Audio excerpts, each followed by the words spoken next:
nous poursuivons notre étude sur la nature du sacrifice eucharistique. Nous essayons de voir en quoi il y a réellement un sacrifice à la messe.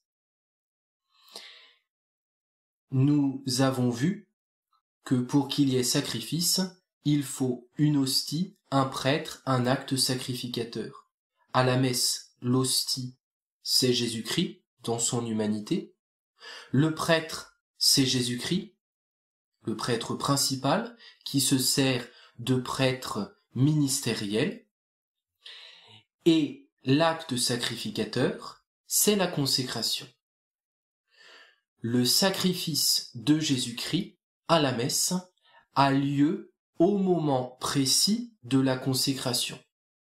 Tout le reste ne fait qu'entourer cet acte central de la consécration.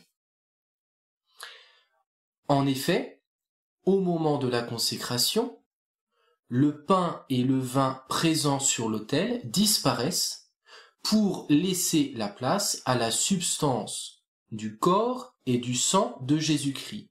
Voilà les réalités sensibles que nous ne voyons pas et pourtant qui sont bien présentes au moment de la consécration en vertu des paroles de la consécration.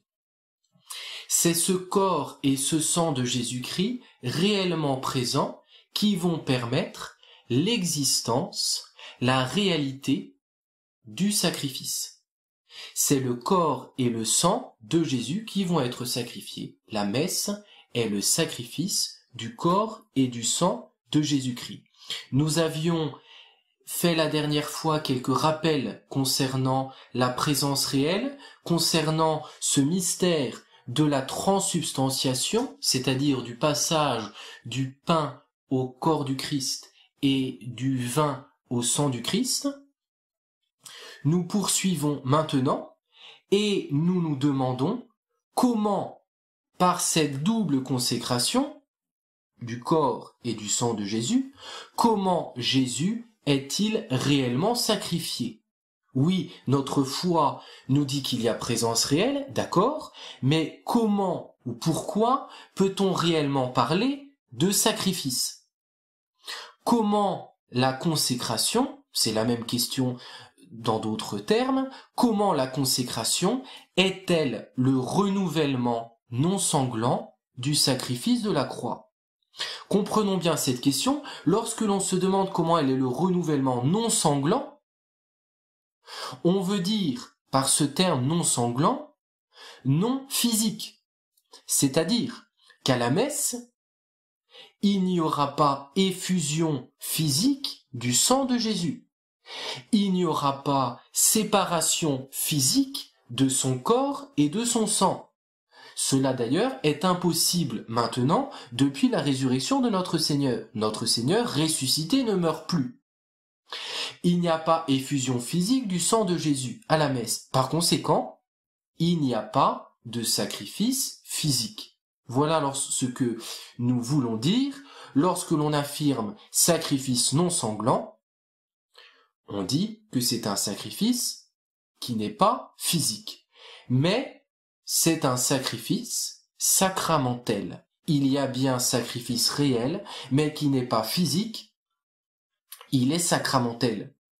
C'est-à-dire, il va s'accomplir c'est-à-dire que ce sacrifice est la représentation sacramentelle du sacrifice physique de Jésus sur la croix. Au calvaire, sacrifice physique, ou bien sacrifice sanglant. À la messe, représentation sacramentelle de cet unique sacrifice de Jésus sur la croix.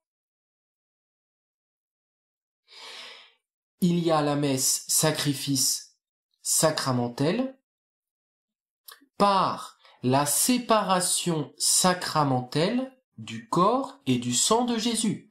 Non pas séparation réelle, parce que cela n'est pas possible, et nous avions vu que s'il y avait présence du corps, il y avait par concomitance présence du sang, de l'âme et de la divinité, et pareil pour le sang de notre Seigneur. Il n'y a donc pas de séparation physique, qui impliquerait un sacrifice physique, mais séparation sacramentelle du corps et du sang.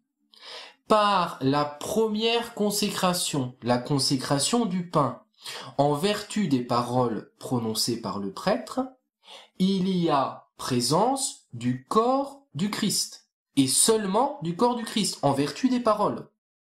Le reste n'est présent que par concomitance. De même, par la consécration du vin, en vertu des paroles du prêtre, c'est le sang de Jésus qui est présent. C'est seulement le sang du Christ qui est présent en vertu de ses paroles. Le reste n'est présent que par concomitance. Et ainsi, la double consécration, la consécration séparée du pain et du vin, cette double consécration au corps et au sang du Christ représente sacramentellement la séparation physique du corps et du sang de Jésus sur la croix. Et notons que c'est cette séparation physique du corps et du sang de Jésus sur la croix qui a fait concrètement son sacrifice. Jésus est mort, Jésus a souffert sur la croix par l'effusion de son sang. C'est l'effusion du précieux sang de Jésus qui entraîne sa mort. Son sacrifice est bien réalisé par l'effusion de son sang sur la croix.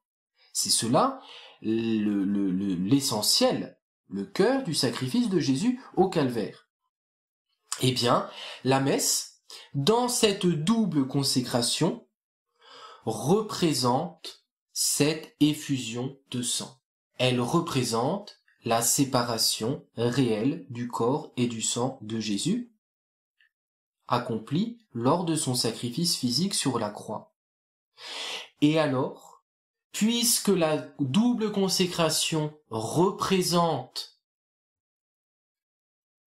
le sacrifice physique de Jésus, elle le renouvelle. Elle renouvelle le sacrifice du Christ, non pas d'une manière physique, mais d'une manière sacramentelle. Pour comprendre un petit peu mieux cette idée, je vous rappelle qu'un sacrement est un signe sensible qui réalise ce qu'il signifie. Prenons un exemple. Un exemple plus simple, celui du sacrement de baptême. Le sacrement de baptême est constitué d'une part d'une matière, à savoir l'eau versée sur le front de celui qui reçoit le baptême, et d'une forme, c'est-à-dire des paroles prononcées par celui qui confère le baptême, « Je te baptise au nom du Père et du Fils et du Saint-Esprit ». Sacrement constitué d'une matière, l'eau, et d'une forme, les paroles. Le sacrement de baptême réside dans l'union de la matière et de la forme, et il signifie une purification. Le sacrement de baptême, union de la matière et de la forme, signifie une purification. Pourquoi? Parce que l'eau, elle sert en particulier à se laver, et que les paroles prononcées indiquent aussi une purification, parce que je te baptise, baptiser veut dire laver, c'est un terme qui vient du grec. Je te baptise signifie je te lave. Nous avons donc utilisation de l'eau qui indique une purification. Nous avons utilisation de paroles qui indiquent aussi une purification. L'union de l'eau avec les paroles signifie une purification. Alors, à ce moment-là, l'effet signifié, à savoir la purification, est réalisé dans l'âme de celui qui reçoit le baptême. Le baptisé est purifié de ses péchés. Au moins du péché originel, qu'il a certainement, et peut-être aussi d'un certain nombre de péchés personnels s'il a déjà atteint l'âge de raison. Voilà ce que signifie la formule « Un sacrement est un signe sensible qui réalise ce qu'il signifie ». Il y a une signification grâce à l'union d'une matière et d'une forme, et cette signification réalise spirituellement ce qu'elle signifie. Appliquons cela à l'Eucharistie, à la consécration eucharistique. Le corps de Jésus est consacré séparément de son sang. Nous l'avons vu, et cela dans la double consécration. Cette consécration séparée signifie la séparation réelle du corps et du sang de Jésus au calvaire. En quoi consistait son sacrifice physique? Or, un sacrement réalise ce qu'il signifie. Donc, le sacrement de l'Eucharistie, au moment précis de la consécration, réalise, renouvelle le sacrifice de Jésus sur la croix. Vous voyez que pour dire quelque chose du mystère de la consécration, il faut revenir à la nature d'un sacrement. Ce qu'est un sacrement. Il est signe sensible qui réalise ce qu'il signifie. Or, le signe sensible que nous avons au moment de la consécration, le corps et le sang de Jésus, sous les apparences du pain et du vin, ce signe est la séparation du corps et du sang de Jésus. Et c'est en cela qu'a consisté son sacrifice sur la croix. Au moment où le prêtre dit « Ceci est le calice de mon sang », il y a séparation sacramentelle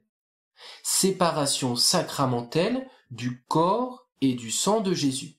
Il y a ainsi représentation sacramentelle du sacrifice sanglant du calvaire. Il y a alors renouvellement du sacrifice du calvaire. Tant que le prêtre n'a fait que consacrer le pain, en disant « ceci est mon corps », il n'y a pas renouvellement du sacrifice de Jésus. Il y a bien présence réelle du Christ, parce qu'il n'y a plus de pain, mais il y a la substance du corps du Christ, et avec le corps du Christ, il y a son sang, son âme et sa divinité, présence réelle du Christ, mais il n'y a pas représentation, renouvellement de son sacrifice. Ce n'est que lorsque le prêtre consacre le vin en disant « ceci est mon sang » qu'il y a, en plus de la présence réelle, le renouvellement du sacrifice de Jésus. Et ce sacrifice, je le répète, n'est pas physique. Ce n'est pas un sacrifice physique qui entraîne séparation physique du corps et du sang, et donc quelque chose de douloureux. Une souffrance, non. Mais c'est un sacrifice sacramentel. Et une fois qu'on a dit cela, une fois qu'on a exposé les quelques notions que je vous ai présentées, on reste devant un grand mystère. Nous restons devant un grand mystère et nous l'adorons. Nous adorons le mystère sacramentel. C'est un monde que nous ignorons.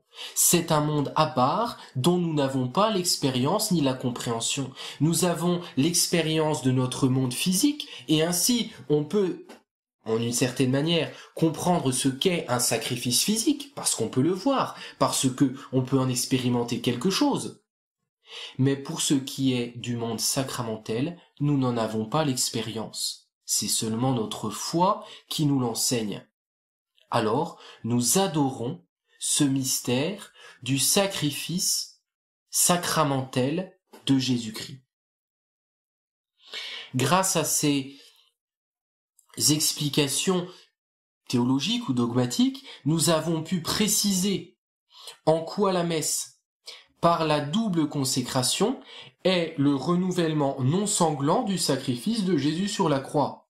Mais nous n'avons pas supprimé le mystère. Nous ne supprimons pas le mystère et nous ne pouvons pas le faire, car nous ne pouvons pas comprendre pleinement ce que signifie un sacrifice sacramentel. Encore une fois, ça ne fait pas partie de nos expériences. Voilà pourquoi, après avoir donné ces quelques lumières sur la nature du sacrifice eucharistique, et ces quelques lumières bien faibles sont déjà extrêmement capables de nous faire saisir toute la grandeur, toute la beauté du sacrifice de la messe. La messe, renouvellement, réactualisation du calvaire. Cette doctrine, par conséquent, nous fait vraiment approfondir la messe, elle nous fait saisir sa véritable portée, sa véritable grandeur, mais elle nous laisse dans une attitude intérieure de foi et d'adoration devant un des plus grands mystères de notre religion, le saint sacrifice de la messe.